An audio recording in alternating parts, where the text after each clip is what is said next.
The employer said, we're going to London. I don't know what is London. I don't know what is look like London. In the Qatar is worse, but here it's more worse. Every day she's shouting, he's hitting. She keep pushing on my mind that you are just slave for me. I'm always sick, I'm starving. We work that, it's almost 24 hours. I decided to run. We are here to meet this lady. I talked to her on the phone last night. We're looking for another Filipino domestic worker for a wealthy Gulf employer in London. She says she's being abused and not paid or fed properly. Sheila is an activist who helps women like Maria and Adele escape. She's hungry. She didn't have food for the whole day. She showed me that she gave her bread. She took a picture of it. The bread is stale. This would have been the 47th woman that Sheila's organisation has helped in the last 2 years. But she's got cold feet. She sent me a text message. Yung lalaki na employer ko kasi. She's gone back to her employer. Yeah, she cancelled our meeting today. And I am worried. Every year, thousands of overseas domestic workers are brought to the UK.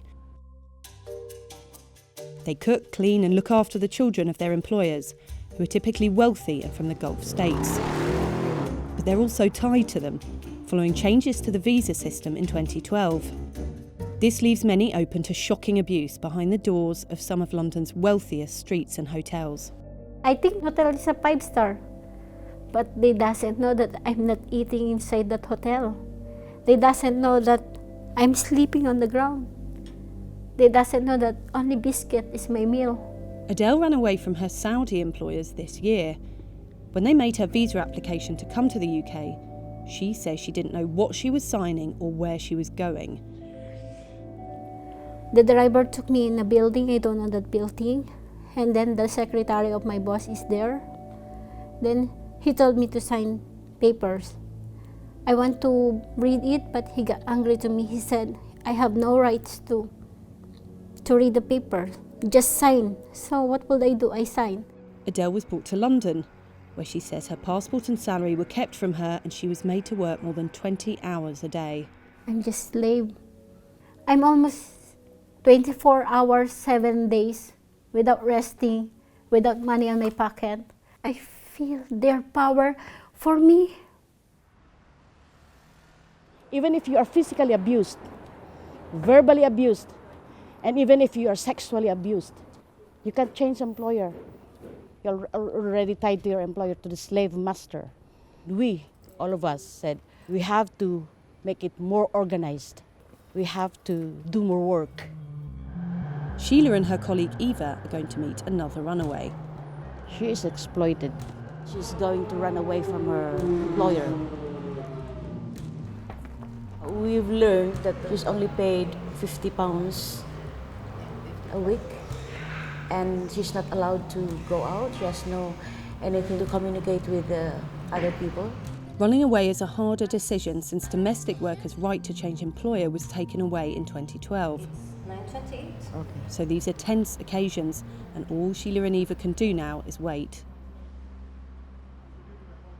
The employers always telling me, you can not run to me because I'm going to take you to the police like that, you're going to the jail. So you're very scared. Sheila and Bing, they told me that you are human. You don't have to scare, you have to fight like that.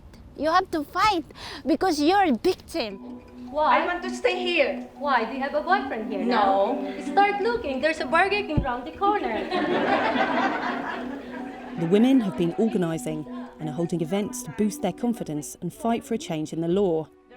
I don't understand why or what I have done to be put in jail.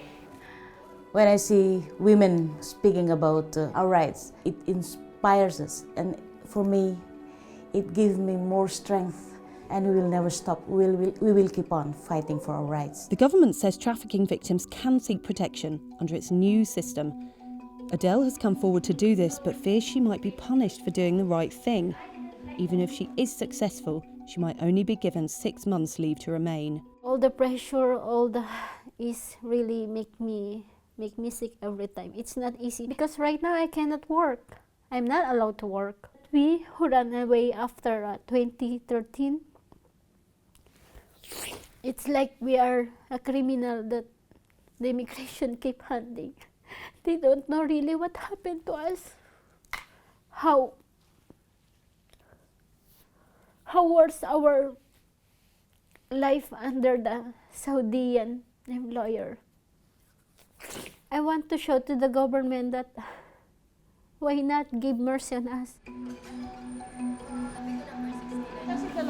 This time, the migrant worker does go ahead with her escape. Now the question is, how long will she and her fellow victims have to keep running? I think British people, they are kind-hearted, they are humanitarian. That's my belief, that something good will happen if only they become aware of what is happening.